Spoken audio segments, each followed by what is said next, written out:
SHD agent credentials authenticated. Authorization granted. Playing audio file. Like I said, the chaos reached other cities. Namely, Washington, D.C., the most heavily protected city on Earth. See, the thing that hit D.C. in the early days wasn't just the virus. It was the media, too. Their reporting on the state of New York, coupled with the growing number of green poison cases, caused widespread panic. So much so that public services broke down in only 3 days. The Capitol and Metro Police tried to lock the city down, while the National Guard was called in to protect government officials. In my drop about New York City, I said Directive 51 was officially invoked on December 18th, but that was only for New York. After activating the division, President Waller left D.C. He headed to Camp White Oak in Maryland.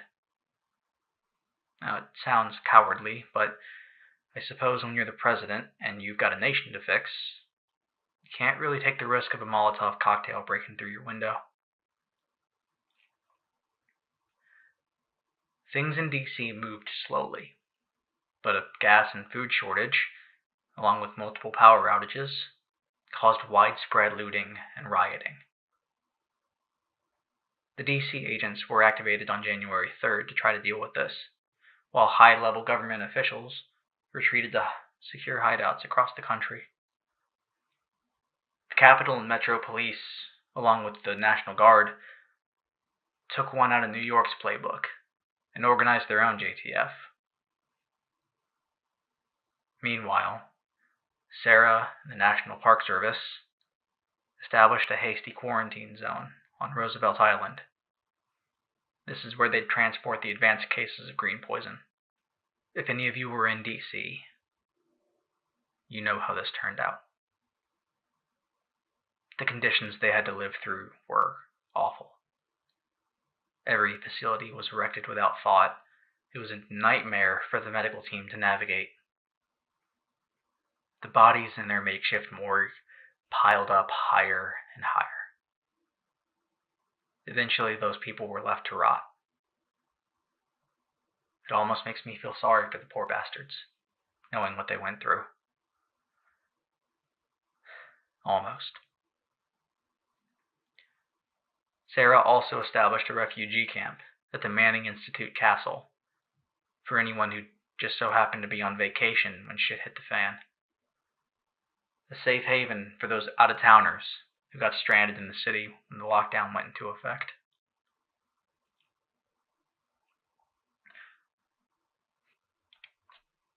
President Waller died on January 7th. He had a heart attack at Camp White Oak, and Vice President Mendez got a promotion. He was still in D.C. at the time, and he actually refused to leave the city. I guess you've got to respect that, no matter how stupid. And on January 10th, a JTF officer, Antoine Ridgway, was promoted to general and given the role of field commander.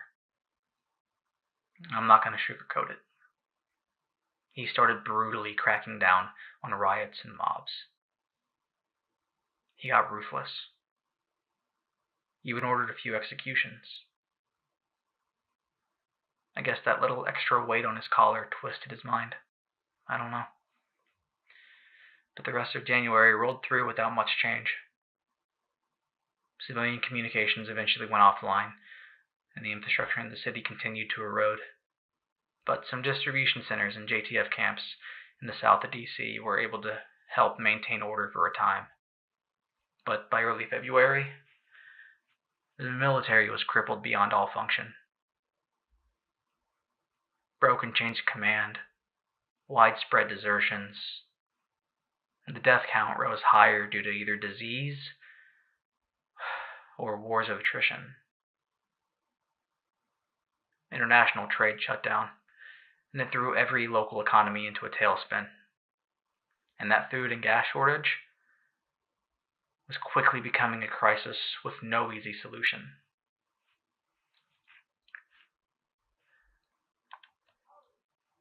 Throughout D.C., there were a number of different gangs, all trying to scrape together their own little kingdoms.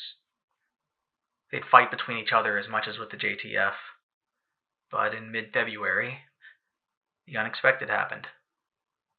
The leaders of those gangs met up to form a truce. Not only that, but they joined together.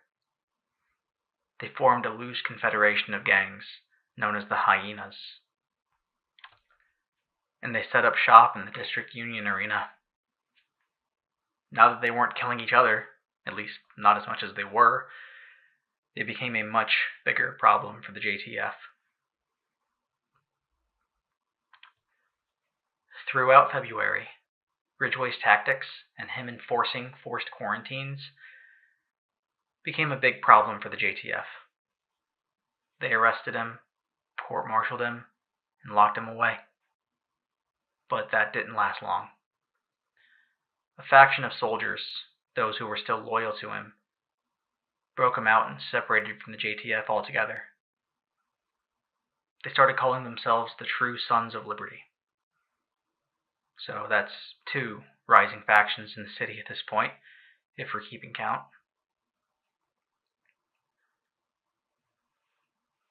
March rolls around eventually, and things finally began to thaw. The cold subsided, and people finally began to accept this might actually be reality for a good long while. The JTF collapsed and withdrew from the city, leaving the streets under control of the True Sons and Hyenas. And those poor bastards at Roosevelt Island overthrew the few personnel that were still stationed there. You take a bunch of pissed off people, starving people who've been living through hell for months,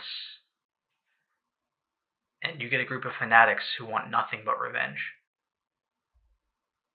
They called themselves the Outcasts, led by Emmeline Shaw. Their mandate was to bring the city to ruin. They wanted every person who left them on that island to die. And they weaponized green poison to do it. Now, when they weren't burning their victims alive, they were finding ways to spread the virus to communities throughout D.C. They'd infect water supplies. There's even reports of them sending asymptomatic carriers to join settlements to spread the disease to everyone. Emmeline Shaw wasn't anything special. Not at first. She was just a charismatic woman, but one who lost her only child, her daughter Savannah, in the quarantine. This set her down a path of an unholy crusade, hell-bent on revenge. It was later revealed that she was another asymptomatic carrier, giving the Outcasts a near infinite amount of the virus to use. They found a way off of Roosevelt Island, and they set up their stronghold at the Potomac Event Center on the west side of the city, while Ridgway's forces were able to seize the Capitol building to the southeast, setting up their stronghold there. Outcasts to the west, Hyenas to the east, and True Sons to the southeast, each one fighting for either control or ruin of the city, while the remaining JTF and division agents retreated back to the White House. Strangely, if it wasn't for the SHD Network going down, I think DC might actually have been lost.